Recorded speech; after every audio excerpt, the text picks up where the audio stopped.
पहिली गोष्ट हा जो एक डान्स आहे तिचा, हा तिने काल अर्धा तासात बसवलाय. त्या व्यतिरिक्त तिला प्रॅक्टिस करायलाही वेळ नव्हता मिळाला.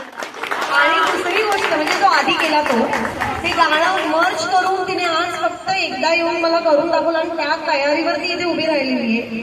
आणि कित्येकदा असं होतं ना, इथे सुद्धा जेव्हा आपण गाणी लावतो थोडंसं पुढे मागे होतं, पण तसं झालेलं असूनही तिने इतकं छान पिक केलंय. याला म्हणतात प्रसंगावधान आणि सभाधीशपणा. म्हणजे थांबून राहून नर्वस होऊन तिने गिव्हअप केलं नाही. आणि हे असे कार्यक्रम ह्याच्यासाठीच असतात. आपण आपल्या मुलांना हेच शिकवत असतो की समोर बसणारी प्रत्येक व्यक्ती ही आपलीच आहे.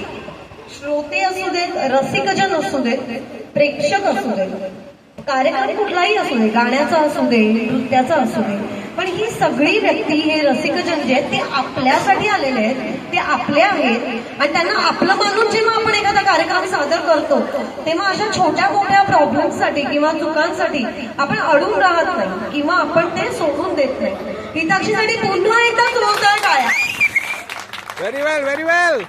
आणि अजून एक गोष्ट, आरती मावशी थँक्यू सो मच. लास्ट मोमेंटला शिकवलंय. आता यापुढे आपल्या समोर येणारे आपल्या सगळ्यांचा लाडका सिंगर विनय